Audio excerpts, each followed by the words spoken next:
3월 10일 수요일입니다. 신명기 15장 소원법, 계대결혼법이라는 주제로 말씀을 나누겠습니다. 먼저 기도로 시작하신 후 성경을 1회 3회 읽기 바랍니다.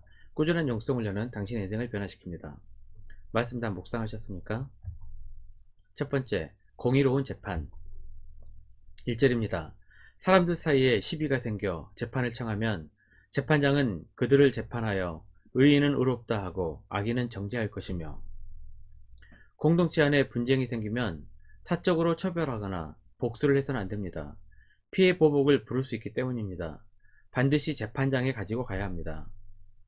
재판장은 재판을 공정하게 해서 억울한 사람이 생기지 않도록 해야 합니다. 재판은 반드시 공의로워야 합니다. 하나님은 공의로우시기 때문입니다. 시편 50편 6절입니다. 하늘이 그의 공의를 선포하리니 하나님 그는 심판장이시미로다. 셀라. 우리는 죄인입니다. 공의로우신 하나님의 법에서 죄인은 죽을 수밖에 없습니다. 하지만 하나님은 사랑이십니다. 요한일서 4장 8절입니다. 사랑하지 아니하는 자는 하나님을 알지 못하나니 이는 하나님은 사랑이심이라. 하나님의 공의로는 죄인된 우리가 죽을 수밖에 없지만 사랑의 하나님은 우리를 구원하시기를 원하십니다. 그래서 하나님께서 우리를 살리기 위해 대속의 제사 제도를 선물로 주신 것입니다. 하지만 희생제사는 완벽하지가 않았습니다. 그러나 주님께서 십자가에 희생하심으로 말미암아 믿는 자들에게 영원한 구원의 길을 열어주신 것입니다. 베드로전서 3장 18절입니다. 그리스도께서도 단번에 죄를 위하여 죽으사 의인으로서 불의한 자를 대신하셨으니 이는 우리를 하나님 앞으로 인도하려 하심이라. 육체로는 죽임을 당하시고 영으로는 살리심을 받으셨으니. 재판은 공의롭게 진행되어야 합니다. 모든 공동체원들은 재판의 결과에 따라야 합니다. 하지만 우리가 처벌받는 자에게 가져야 할 태도가 있습니다. 3절입니다. 40까지는 때리려니와 그것을 넘기지는 못할지니 만일 그것을 넘겨 매를 지나치게 때리면 내가 내 형제를 경히 여기는 것이 될까 하노라. 처벌받는 자라도 이스라엘 공동체 안에 형제라는 의식을 가져야 합니다. 또한 경히 여기지 말아야 합니다. 곧 인간의 존엄성을 존중해야 합니다. 당시 고대 군동에서 범죄자들을 학대하고 잔인하게 고문하며 죽이는 상황을 생각하면 하나님의 법은 인간을 존중하는 법이었음을 알 수 있습니다. 이스라엘 백성들이 범죄한 형제를 처벌하는 것은 단순히 벌을 주는 것이 목적이 아닙니다. 처벌을 통해 죄를 깨닫고 돌이켜 다시 이스라엘 공동체 속에서 함께 더불어 살아야 하는데 목적이 있었습니다. 하나님께서는 동물에 대해서도 함부로 대하지 말라고 그 권리를 보장하도록 하십니다. 4절입니다. 곡식 떠는 소에게 망을 씌우지 말지니라. 후일 사도 바울은 이 말씀을 인용합니다. 고린도전서 9장 9절에서 10절입니다. 모세의 율법에 곡식을 밟아 떠는 소에게 망을 씌우지 말라 기록하였으니 하나님께서 어찌 소들을 위하여 염려하심이냐. 오로지 우리를 위하여 말씀하심이 아니냐. 과연 우리를 위하여 기록된 것이니 밭 가는 자는 소망을 가지고 갈며 곡식 떠는 자는 함께 얻을 소망을 가지고 떠는 것이라. 하나님께서는 짐승도 일하고 마음껏 먹을 수 있도록 하셨는데 하물며 사람인 우리들도 일한 후 얻게 될 풍성한 소득의 소망을 가지고 살라는 것입니다. 오늘 하루도 하시는 일과 사업 속에서 풍성한 소득의 열매를 소망하며 살아가는 성도님들이 되시기를 바랍니다. 두 번째, 수혼법, 계대결혼법. 5절입니다. 형제들이 함께 사는데 그중 하나가 죽고 아들이 없거든 그 죽은 자의 아내는 나가서 타인에게 시집가지 말 것이요 그의 남편의 형제가 그에게로 들어가서 그를 맞이하여 아내로 삼아 그의 남편의 형제된 우물을 그에게 다 행할 것이요.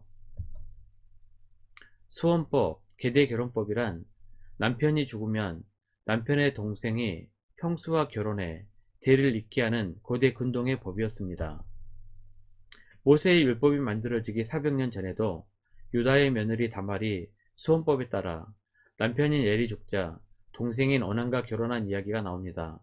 이를 봤을 때 수혼법은 고대 근동에 오래전부터 정착된 법이었음을 알 수 있습니다. 수혼법은 가문을 잇는다는 이유도 있었지만 혼자 남아 생계를 이어갈 수 없는 여성을 보호하기 위한 법이기도 합니다. 하나님께서는 이방의 지도라도 인간의 존엄성을 귀하게 여기는 지도라면 허용하셨다는 것을 알 수 있습니다.